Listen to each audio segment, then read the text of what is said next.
तृतीयोध्याय। जगदम्बा के श्री अंगों की कांति उदयकाल के सहस्त्र सूर्यों के समान है। वे लाल रंग की रेशमी साड़ी पहने हुए हैं। उनके गले में मुंडमाला शोभा पा रही है। दोनों स्तनों पर रक्त चंदन का लेप लगा है।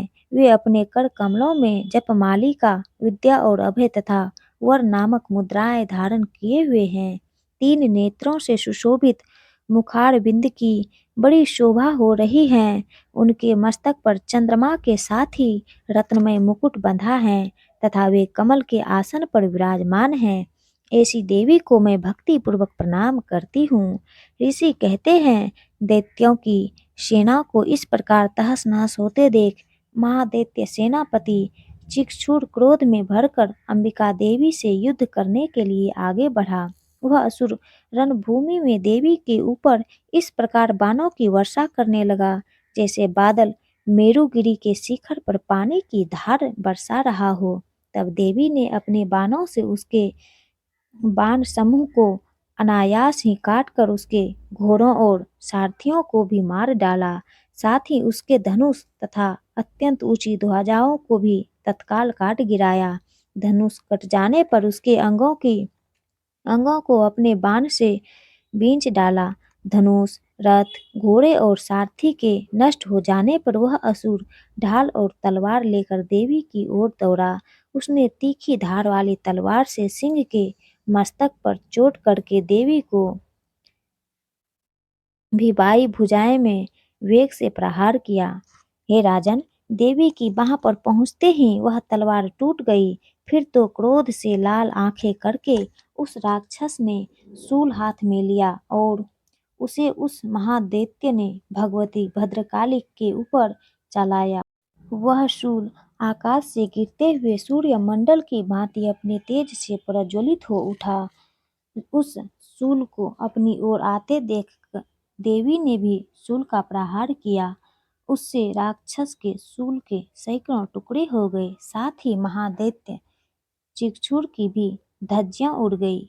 वह प्राणों से हाथ धो बैठा।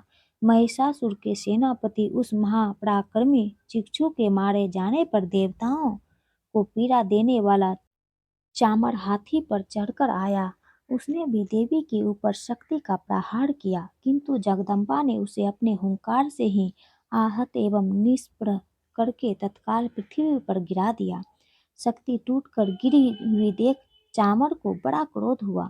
अब उसने शूल चलाया, किंतु देवी ने उसे भी अपने बाणों द्वारा काट डाला। इतने में ही देवी का सिंह उछलकर हाथी के मस्तक पर चढ़ बैठा। उस दैत्य के साथ खूब जोर लगाकर बाहु युद्ध करने लगा। वे दोनों लड़ते लड़ते हाथी से पृथ्वी पर आ गिरे और अत्यंत क्रोध में भरकर एक दूसरे के ऊपर बड़े भयंकर प्रहार करते हुए लड़ने लगे। तदंतर सिंह बड़े वेग से आकाश की ओर उछला और उधर से गिरते समय उसने पंजों की मार से चामर का सिर धड़ से अलग कर दिया। इसी प्रकार उदग्र भी शिला और वृक्ष आदि की मार खाकर रणभूमि में देवी के हाथ से मारा गया तथा कराल भी दांतों, मुक्कों और थप्पड़ों की चोट से धराशायी हो गया।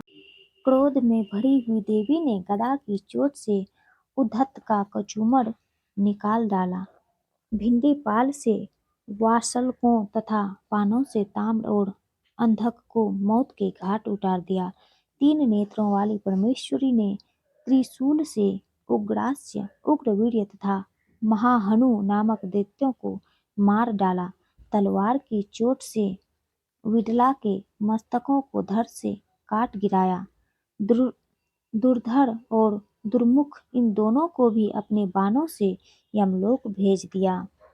इस प्रकार अपनी सेना का संहार होता देख महिषासुर ने भैंसों का रूप धारण कर के देवी के गणों का त्रास देना आरंभ किया। किन्हीं को थुथुनु से मारकर, किन्हीं को ऊपर कुड़ुक्का प्रहार करके, किन्हीं किन्हीं को पूंछ से चोट पहुंचाकर, कुछ कुछ को सिंहों से वधीर्ण करके, कुछ गणों को वेग से, किन्हीं को सिंह नाद से, कुछ को चक्कर देकर और कितनों को निःश्वास वायु से झोंक से धराशायी कर दिया।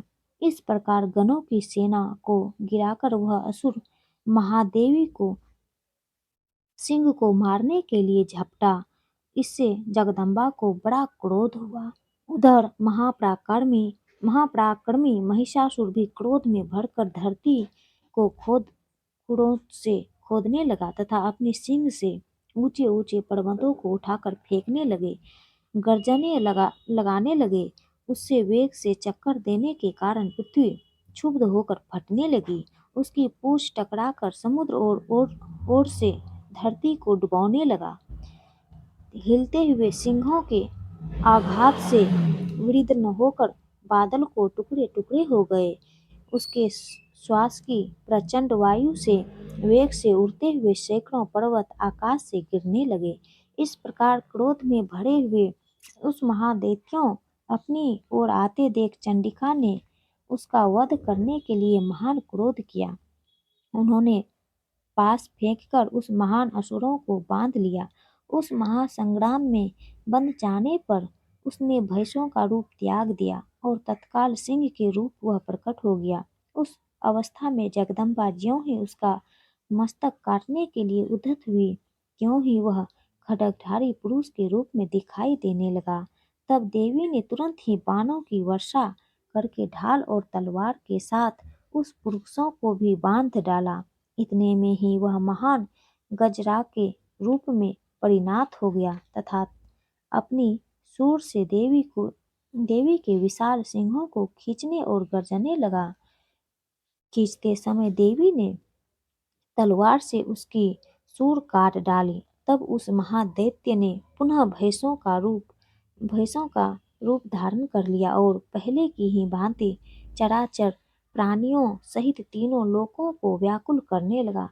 तब क्रोध में भरी हुई जगन्माता चंडिका बारंबार उत्तम मधुर का पान करने और लाल आंखें करके हंसने लगी। उधर वह बल और पराक्रम के मद से उन्मत्त हुआ राक्षस गर्जने लगा और अपने सिंह से चंडिके के ऊपर पर्वतों को फेंकने लगा। उस समय देवी अपने बाणों के समूह से उसके फेंके हुए पर्वतों को चूर्ण करती हुई बोली। बोलते समय उनका मुख मधुर के मद से लाल हो रहा था और वाणी लड़खड़ा रही थी। देवी ने कहा, ओ मूढ़, मैं जब तक मधु पीती हूँ तब तक तू क्षण भर के लिए खूब गर्ज ले। मेरे हाथ से यही तेरी मृत्यु हो जाने पर अब शीघ्र ही देवता भी गर्जना करेंगे। ऋषि कहते हैं, यों कहकर देवी उछली और उस महादैत्य के उस ऊपर चढ़ गई। फिर अपने पैर से उसे दबाकर उन्होंने शूल से उसके कंठ में आघात किया। उनके पैर से दबा होने पर भी महिषासुर अपने मुख से दूसरे रूपों में बाहर होने लगा। अभी आधे शरीर से ही वह बाहर निकलने पाया था कि देवी ने अपने प्रभाव से उसे रोक दिया। आधा निकला होने पर भी वह महादैत्य देवी से युद्ध करने लगा। तब देवी ने बहुत बड़ी तलवार से उसका मस्तक काट गिराया। फिर तो हाहाकार करती हुई दैत्यों की सारी सेना भाग गई तथा संपूर्ण देवता अत्यंत प्रसन्न हो गए। देवताओं ने दिव्य महर्षियों के साथ दुर्गा देवी का स्तवन किया। गंधर्वराज गाने लगे तथा अप्सराएं नृत्य करने लगी। इसी प्रकार श्री मार्कंडेय पुराण में सार्वनिक मन्वंतरी की कथा के अंतर्गत देवी महात्म्य महिषासुर वध नामक तीसरा अध्याय पूरा हुआ।